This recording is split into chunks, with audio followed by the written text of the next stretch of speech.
ಇಲ್ಲ, ನಾವು ಅನೌನ್ಸ್ ಮಾಡಿ 3 ತಿಂಗಳಾಯಿತು. ಫಸ್ಟ್ ನಾನು ಸುದೀಪ್ ಅವ್ರ ಹತ್ರ ಮಾತಾಡಿದ್ವಿ, ನಾನು ನವೀನ್ ಅವ್ರು ಹೋಗ್ಬಿಟ್ಟು, ಸರ್ ಹಿಂಗೆ ಡಿಸೆಂಬರ್ಗೆ ಬರ್ತಾಯಿದ್ದೀವಿ, ಬನ್ನಿ ಆರಾಮಾಗಿ ಬನ್ನಿ ಅಂತ ಅವರು ಒಂದು ಮಾತು ಹೇಳಿದರು ಅವಾಗ. ಬಟ್ ಅವ್ರಿಗೂ ಗೊತ್ತಿರಲಿಲ್ಲ ಇದು ನಮ್ಮ ಚಿತ್ರ 20ಕ್ಕೆ ಬಂದು ಅವ್ರು 25ಕ್ಕೆ ಬರೋದು, ಅವತ್ತು ಅವ್ರಿಗೂ ಗೊತ್ತಿರಲಿಲ್ಲ. ನಿನ್ನೆ ಅವರು ಪ್ರೆಸ್ ಮೀಟಲ್ಲಿ ಹೇಳಿದ್ದಾರೆ ಇದು ನಿರ್ಮಾಪಕರ ಡಿಸಿಷನ್ ಅಂತ. ನಾನು ಅದಕ್ಕೆ ಹೇಳಿದ್ದು ನಿರ್ಮಾಪಕರ ಡಿಸಿಷನ್ ಆದ್ದರಿಂದ ಆ ಪ್ರೊಡ್ಯೂಸರನ್ನು ಅದು ಬ್ಯಾಡದಿರೋ ವಿಷಯ. ಇವಾಗ ಅವರು ಮಾಡ್ತೀರ, ಅವ್ರಿಗೂ ಒಳ್ಳೇದಾಗಲಿ.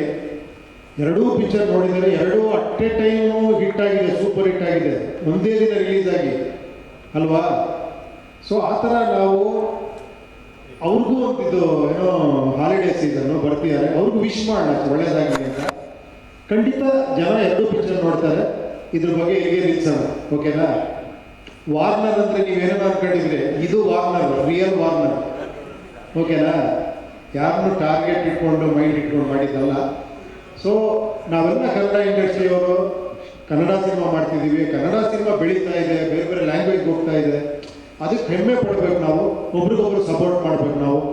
ಸುದೀಪ್ ಅವರು ಪಾಪ ಟ್ವೀಟ್ ಮಾಡಿದ್ದಾರೆ, ನಾವು ಅವ್ರಿಗೆ ಸಪೋರ್ಟ್ ಮಾಡ್ತೀವಿ, ಎಲ್ಲರಿಗೂ ಒಳ್ಳೇದಾಗುತ್ತೆ, don't worry. Okay sir, theatre setup ಅಥವಾ ಥಿಯೇಟರ್ ನಂಬರ್ ಬಗ್ಗೆ ಏನಾದರೂ ಇನ್ಫಾರ್ಮೇಷನ್ ಹೇಳೋಕ್ಕಾಗುತ್ತಾ? ಇದು ಟೂ ಅರ್ಲಿ. ಇದು ಇನ್ನೊಂದು ನೆಕ್ಸ್ಟ್ ವೀಕ್ ಅಷ್ಟೊತ್ತಿಗೆ ಖಂಡಿತವಾಗೂ ಎಲ್ಲ ಥಿಯೇಟರ್ ಲಿಸ್ಟನ್ನು ಪೇಪರ್ ಆ್ಯಡ್ಸಲ್ಲಿ ಪ್ರೆಸೆಂಟ್ ಮಾಡ್ತೀವಿ. ಯಾಕೆಂದರೆ ಇಬ್ಬರು ಸ್ಟಾರ್ಗಳ ಸಿನಿಮಾಗಳು ಒಟ್ಟಿಗೆ ಬಂದಾಗ ಥಿಯೇಟರ್ ಸಮಸ್ಯೆಗಳು ಕೂಡ ಆಗುತ್ತೆ, ಎಕ್ಸಿಬಿಟರ್ಗಳು ಕೂಡ ಪಾಪ ಅವ್ರು ಖುಷಿಯಾಗಿ ಕೂತಿರೋರು, ಇಲ್ದಿರೋ ಟೆನ್ಷನ್ ತರ್ತಾ ಇದ್ದೀರಾ ನೀವು. ಸರ್ ಟೆನ್ಷನ್ ಅಲ್ಲ ಸರ್, ಪಾಪ ಅವ್ರು ಖುಷಿಯಾಗಿದ್ದಾರೆ ಸರ್. ಈಗ ಏನಂದ್ರೆ ಸರ್, ಒಪ್ಪಿ ಸರ್, ಒಂದು ನಿಮಿಷ ಒಪ್ಪಿ ಸರ್. ಇಲ್ಲಿ ನೋಡಿ, ಈಗ ಕನ್ನಡ ಚಿತ್ರರಂಗಕ್ಕೆ ಗೆಲುವುಗಳು ಬೇಕಾಗಿದೆ, ಅದರಲ್ಲಿ ನಿಮ್ಮದು ಅವ್ರದ್ದು ಒಟ್ಟೊಟ್ಟಿಗೆ ಬಂದಾಗ ಒಂದು ಸ್ವಲ್ಪ ಗ್ಯಾಪ್ ಬಂದಾಗ ಥಿಯೇಟರ್ ಜನನೂ ಬರ್ತಾರೆ, ಇಂಡಸ್ಟ್ರಿ ಕೂಡ ಒಳ್ಳೇದಾಗುತ್ತೆ ಅಂತ ಅಷ್ಟೇ. ಖಂಡಿತ ಬರ್ತಾರೆ, ಖಂಡಿತ ಬರ್ತಾರೆ, ಓಕೆನಾ.